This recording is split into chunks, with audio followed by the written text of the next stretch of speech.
Welcome back, everyone. Today we have round 10 of the European Chess Championship. The tournament is slowly coming to an end, but 2 more rounds are to be played, and yeah, this is the most important stage of the tournament.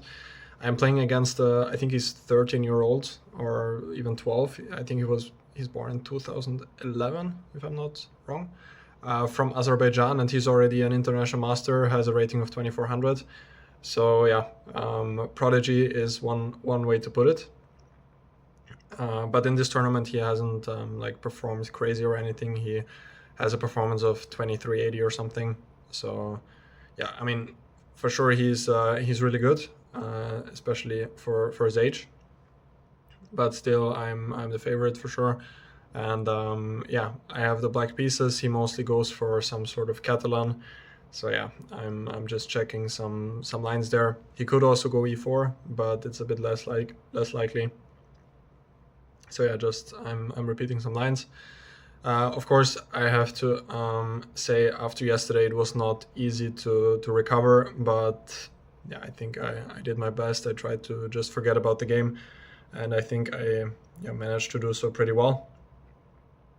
I really haven't thought about it that much anymore. Anyway, there's nothing you can do about a game or anything in life that already passed. You just need to learn from it and need to learn from your mistakes, and yeah, don't cry about it, but to see it as a learning experience. And that's what I've been doing, and I think it's a really important mindset to have, especially if you're in the chess world. So yeah, I'm happy with how I handled the loss. A couple of years ago I would have came back to the room probably crying and destroying some things, not the furniture in the room, but my own things.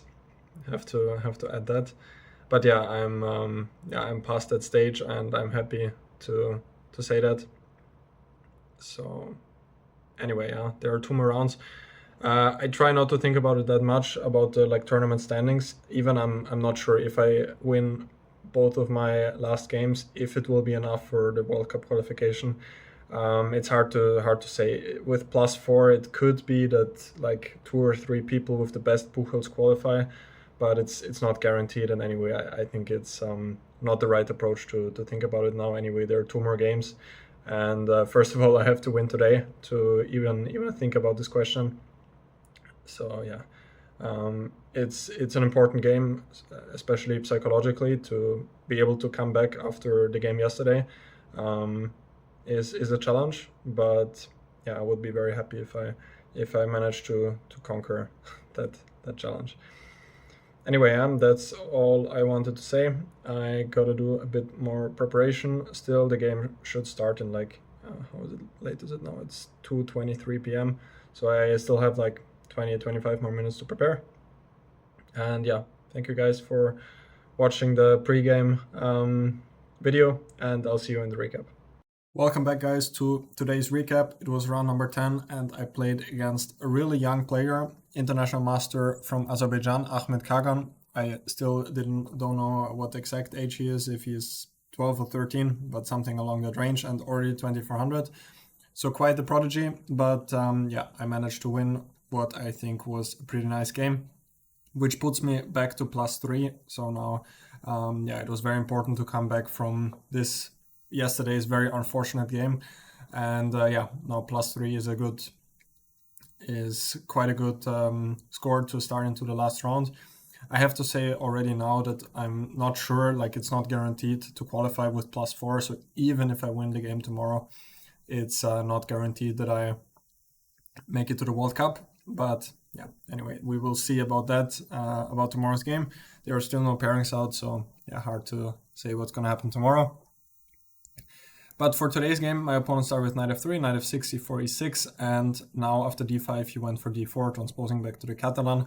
If white goes bishop g2 here, it does give black the options d4, which is like a reverse Benoni, or d takes c4 as well, which my opponent didn't want to allow. So he went d4. Now I went for the line with bishop b4 check. He went bishop d2, which is the main move. There is also both moves, knight c3 and knight d2, which offer this pawn sacrifice on c4, where white usually has enough compensation. But yeah, that's a whole different story. He went for bishop d2. I went a5, and yeah, this is one of the lines. Of course, bishop e7 is probably the more common way of playing the position, and after bishop g2, short castle c6, queen c2, there's a lot of theory here. b6 is a classical line. When, yeah, in general, this whole maneuver with black's bishop, I think we never talked about this on the channel, so maybe I'll explain it briefly. The idea with bishop b4 check is that in those lines here, the bishop is actually somewhat misplaced on d2, because white would like to play now knight bd2 followed by e4, but yeah, the bishop on d2 is kind of standing in the way. So white would have to go, usually white goes bishop f4, yeah, and then bishop e7, some theory here. So this is like the whole point of this. Bishop is often somewhat misplaced on d2. I went for a5, which is another option, and after bishop g2, short castle here, he went queen c1, which is somewhat of a recent development, but yeah, I don't really understand the system that much. I mean, it is playable. The whole point is that after queen c2, c5 is the main move. Even here, also black doesn't have to go c5. Also, black could go bishop e7 back, when a5 is actually a very useful move as well. But the point is, here after queen c2, c5, my opponent had a game here in the tournament. And here, I think the main move here is, what is the main move? Is it cd5? Yeah, cd5, cd4, knight takes d4, queen b6. And there's a lot of theory here. e3, e takes d5, and then black goes knight c6, often leading to some hanging pawn structures. And after c5, there's also the move d takes c5, when d4 is kind of the... it seems like black is equalizing here without many troubles. And the point of queen c1 is that now after c5, take on c5, d4, white has the option to take here and then have queen f4. And at least people say this this poses some problems for black. I think that last time I checked, even this is okay for black. But yeah, this is like the whole idea of queen c1 to kind of counter this very direct system with c5. But the downside is of queen c1 that I go bishop e7, and here the queen on c1 is pretty misplaced. Often, I mean, I still prepared this, and often white's best move is in some cases just to go back to c2 anyway. And yeah, therefore I wouldn't recommend playing this system with queen c1. At least I wouldn't play it myself. My opponent castled knight bd7. The move orders here don't really matter. I could also start with c6, knight bd7, rook d1, c6, and after bishop f4, here I went a4. So as I said before, I also checked the same line with the queen on c2 before the game, which is also pretty okay for black, but here the queen on c1 is, yeah, pretty misplaced, I would say. So here he went knight e5. So in general, the point of a5, a4 is just to gain space on the queen side, and now I have this square on a5 where often the queen goes. Yeah, another way of playing for black is sometimes just to go h6. Also, black has the idea to have the stonewall system with knight e4 and then f5. And then later often with g5 to start gaining some space on the king side as well. So I really like this system overall with black, since there are many different ways of playing. And even though white is objectively better on some lines, it seems it's quite hard to handle these sort of positions from the white side. I went a4, just gaining space here, and he went knight e5. As far as I recalled, the line I checked before the game was a3, when after queen a5 now, I think queen c2 was the best move for white, and yeah, the game goes on, maybe something like h6 or knight e4, just a balanced game. But my opponent went knight e5, and here I spent a bit too much time. I think I went queen a5, which is a good move, but I was spending way too much time on knight takes e5 when I was trying to figure out this position here, knight d7, and here after cd5, ed5, e4, here I was calculating both d takes e4 and d4 as well, which is often an interesting idea, like a positional pawn sacrifice here, because now the bishop on f4 is somewhat stupid, and if I get knight c5, bishop e6, I have compensation.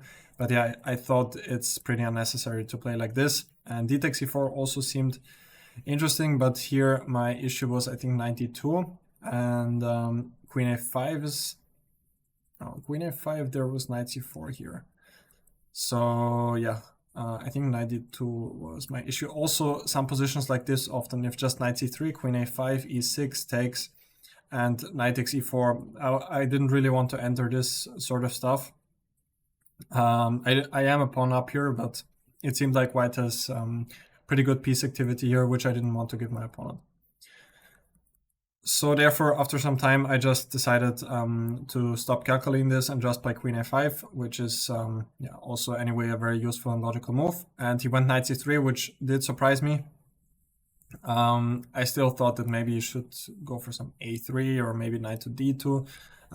But with knight c3 now, I played a3, which is, according to the computer, not the best, but it seemed very logical to me. Still, the computer wants to take on e5, and after d5, knight d7, we will reach basically what we had before. Here, after d takes e4, not knight takes e4, now I'm just a clear pawn up. But again, e6, and here I only saw this position, which didn't seem so comfortable for me. But the computer points out knight e5 is strong, and after e takes f7, rook f7, knight e4, now bishop g4, when black apparently has some initiative as well here. But I just totally missed this idea with knight e5 here. But I went a3, which I think is also a good move, at least practically speaking. He took on d7, and here, just to point out, if a3, let's say he goes b3, my point was anyway, I mean, now I might think about taking here as well, because now in those lines, maybe after e4, I do have bishop e4. This is one important intermediate move when the knight on c3 is hanging. But anyway, bishop e4 right away could also be an idea when the knight is actually not so easy to defend this, like as we like the knight came from b1, but maybe it has to go back here, otherwise it's hard to say how to defend it. Rook d3 doesn't seem like a good way, knight a4 also a bit strange, and bishop d2 also not so great. So yeah, that's why my opponent didn't want to go b3. He took on e7, and now I took back with the knight, which was an important move. At first I wanted to take with the bishop, but I did spend some time here, which I think was the correct moment to do so, because knight d7 is not such an easy move. Bishop d7 would be very logical, just developing the bishop by capturing. But now after c5, I didn't really like my position, because now, my position is somewhat cramped, and with the knight on d7, this is not an issue, because after c5, I always have e5, immediately breaking the center, when I would already be much better. But yeah, after bishop d7, c5, and I thought I'm a bit worse here, like taking on b2 maybe, and something like bishop c8, white goes e4, and white has a lot of space, so I didn't want to allow that. So I took with the knight, and as I said, now c5 runs into e5 when if white captures. Black has probably many good things, knight takes c5 being one of them. When white has the double pawns, looks like black is much better here, maybe even taking on b2 first. Looks like a very pleasant position for black. But here he took on d5, I recaptured e takes d5, he took on a3, b3 is also an option, but here I thought just bishop b4 again, the knight does have some issues. I thought I would also have the more pleasant position here. He took on a3, I took with the queen, which is maybe a bit inaccurate. Again, I was spending some time here. Maybe bishop a3 is better objectively, but it's not much of a difference. I took with the queen, and here he made quite a big inaccuracy by taking by exchanging queens. e4 would have been the best when the game is probably heading towards a draw, even though during the game I still thought I do have some play here. But yeah, seems like many pieces are exchanging after d takes e4. I guess knight takes e4 when maybe d5 will come, and white has a lot of activity and probably can exchange this weakness pretty soon. But yeah, he took on a3 pretty quickly. I took back with the rook, and here it really started to go in the wrong direction for him by playing rook d3, which already looks a bit artificial. I thought rook c1 would be better when I thought I have the more pleasant position, something like rook e8, knight f6, or knight b6, knight c4, but the game still goes on. He went rook d3, and here I spent quite some time and went knight f6 in the end, which is a good move. At first I wanted to make bishop b4 work, which is like pinning the knight and the rook, attacking the knight. And at first it looked pretty good, but then I saw that he has rook b1 here, and after bishop c3 he has bishop d6. So I calculated this here, but after rook b4 takes, I was trying to evaluate this position, but at first I thought I'm a bit better here because he has this bad pawn structure, but then I realized that my dark squares are just so weak that I don't have chances to play for anything here. So I went for the logical knight f6. Also knight b6 does look logical, but I wanted to play against the e4 push. So knight f6, bishop c1 back, rook a7, and here f3. Probably his last mistake, more or less. After this, it's almost lost for him. He wanted to get e4, but it's just a bit too slow. Still, e4 would have been probably the way to go, but here after I wanted to take with the pawn after knight takes e4, bishop f5, I thought he still has to be very careful to hold the game here. But he went f3, trying to prepare e4, and I went b5. Also bishop f5 seemed pretty good for me after e4, bishop g6. His center is pretty vulnerable, but I thought that b5 is even stronger, which in fact it is. I want to push b4, and then bishop a6, bishop c4 will come into the game, and the pawn on a2 will be a huge weakness. He went knight d1, still b4. Rook d2, bishop a6, my bishop came to c4. At this stage of the game I was playing fairly quickly, which I'm pretty happy about. Otherwise, coming into time trouble would again pose some difficulties. He went bishop d2 here, b3. Yeah, here the position is already lost. So after f3 was kind of like the real turning point of the game. b5, knight d1, b4, rook d2, bishop a6, rook b2, bishop got to c4, and here I got this move b3, pinning the rook on a1 and threatening to take here. Also bishop a3 is a huge threat as well in some cases. So he decided to to play a4, rook a8, knight c3. If a5, I just get bishop d8, and then I pick up the pawn on a5. So knight c3, bishop b4, and now I just took on c3 and took on a4, and this is technically winning. Yeah, pawn on b3 is just very powerful, and yeah, I just put my rook to a2. I just slowly gained a bit of space on the king side here with g6, h5, and the critical moment came here, king g7, maybe not entirely necessary, but the critical moment came here when I played rook a7 with the final idea to activate my last missing piece, which is the knight. I want to get knight d8, knight d6, knight b5, but if I do that immediately, he does get some counterplay with bishop d7, so I want to prepare knight d8 by covering the d7 square. So I went rook a7, king e1, and now I regroup my knight to d6. He was just waiting, f5, another useful move, just completely shutting out the bishop on h3. He waited around, and now bishop b5, finally preparing knight to c4. He went king e1. I took on b2, which is also winning. Knight c4 apparently is even better. And after rook b3, just rook h2. And here knight a3 apparently is winning. Yeah, knight c2 is coming. Everything is just falling apart. But I went for the more clinical rook takes b2. And after rook takes b2, yeah, after bishop b2, first of all, I think I was planning to go here and then just knight to c4, I think. That was my idea. So we took with the rook, rook a1 check. He has to go to f2. On d2, there would be a fork on c4. So king f2, and now I went rook a2. And he went bishop f1 and resigned immediately because he just realized that I can take on b2, take on f1, knight c4, and yeah, bishop has to move when I'm just a full knight up. I was expecting him to take on a2 here instead of bishop f1, but I still felt like this should be winning. The bishop on h3 is completely out of the game, and at the moment I'm also threatening to regroup my knight to c2, so I thought this is just sooner or later it's over. Yeah, computer gives -3 apparently, but I think this is quite a straightforward technical win. So yeah, I'm happy about the game today, especially considering what happened yesterday. So it was important to come back from that. And yeah, just one more round to go. Tomorrow is the final day.